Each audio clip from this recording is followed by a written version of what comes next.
একটা অবস্থা গরমের মধ্যে সবাই একের পর এক অসুস্থ হচ্ছি। আর এদিকে যে রান্না-বান্না করতেই হবে, খাওয়া তো মানে কোনো মিস নাই। খাইতেই হবে ৩ বেলা।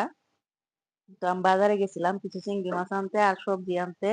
আর এই যে এগুলা সবজি আজকে আনছি ডাঁটা, বেগুন আর এই যে ডাঁটা দিয়ে সবজি রান্না করব। আমি কেটে-কুটে একদম রেডি করে নিয়েছি। তো এখন আমি আগে সবজিটা বসায় দিব।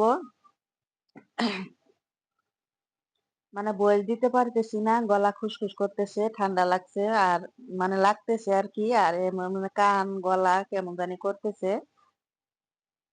তো এখন আমি এখানে মসলাগুলা দিয়ে দিলাম। এখন মাছটা দিয়ে ভালো করে কষায় নিব যেহেতু সবজি রান্না করব। মাখা, মাখা এইভাবে সবজি রান্না করে খেতে পারেন ডাঁটা দিয়ে অনেক ভালো লাগে। সব ডাঁটা কিন্তু ভালো লাগে না। ডাঁটাও মানে ভালো মন্দ আছে। তো আমি এই ডাঁটা অনেক পছন্দ করি। তাই আমি বাজারে গেলে এই ডাঁটা নিয়ে আসি। আর এটা আমি চিংড়ি মাছ দিয়ে একদম মাখা, মাখা করে রান্না করব। আর এটা চিকন করে কেটে নিতে হয়। মানে মোটা হলেও হয়। তারপর আমি চিকন করে কেটে নিয়েছি।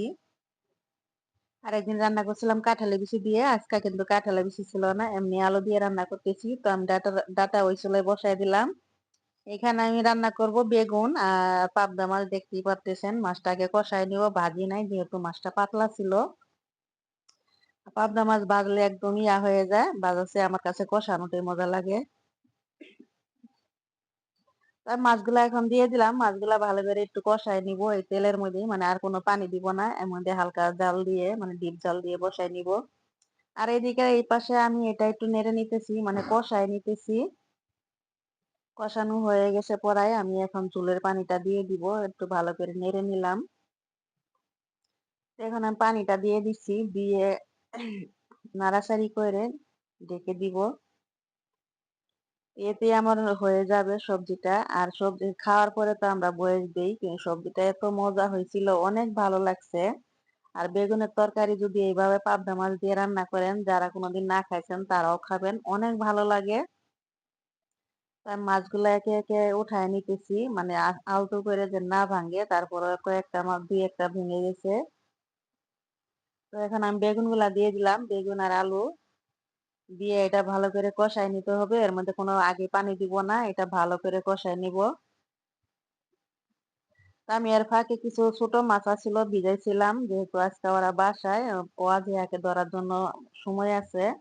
তাই মাছগুলা ফাঁকে, ফাঁকে কেটে নিতেছি। আর এখন আমি এটাতে ঝোল দিয়ে দিলাম। সব কাজে করতে হয়। মানে ও বাবুরে নিয়ে তো একা, একা কিছু করা যায় না। আর এই যে দেখেন আমি এখন মাছগুলা ঢেলে দিলাম। দিয়ে আস্তে, আস্তে এটা ছড়াইয়া দিব। আমার তরকারিও প্রায় হয়ে যাওয়ার সম্ভাবনা মানে হয়ে গেছে। আর একটু জাল দিয়ে নামিয়ে নিব। আর একটু ঝোল খাওয়াবো আরকি। আর এদিকে দেখেন আমার ডাটাটা কিন্তু হয়ে গেছে। আর এই যে মাছগুলা কেটে আমি ভালো করে ধুয়ে নিছি। এখন আমি একটা বক্সে রেখে দিতেছি। ২ দিন রান্না করব। ২ ভাগে আরকি। আমার মেয়েরা খায় না। আমরা ২ জনে খাবো এই ছোট মাছগুলা। অল্প তরকারি দিয়ে রান্না করব। অনেক ভালো লাগবে। এই যে দেখেন আমার পাবদা মাছের তরকারিটা কিন্তু দারুণ হয়েছে। আর এদিকে ভাতও হয়ে গেছে। তো সবাই ভালো থাকবেন। আজকের মতো বিদায় নিতেছি।